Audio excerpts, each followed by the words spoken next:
Meaning of full term.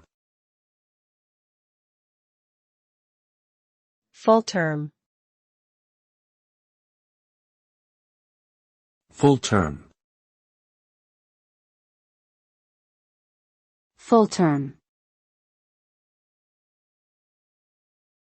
Full term. The term full term refers to the stage of human pregnancy, indicating that the unborn baby has reached a gestational age of 39 to 40 weeks.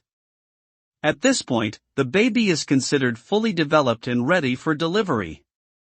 Delivering before full term can result in complications such as respiratory distress syndrome, while delivering after full term may increase the risk of stillbirth. Therefore, healthcare professionals closely monitor the progress of pregnancy to ensure that delivery occurs at the optimal time for both mother and baby. Ultimately, the goal is to achieve a healthy and safe birth for both the mother and her newborn.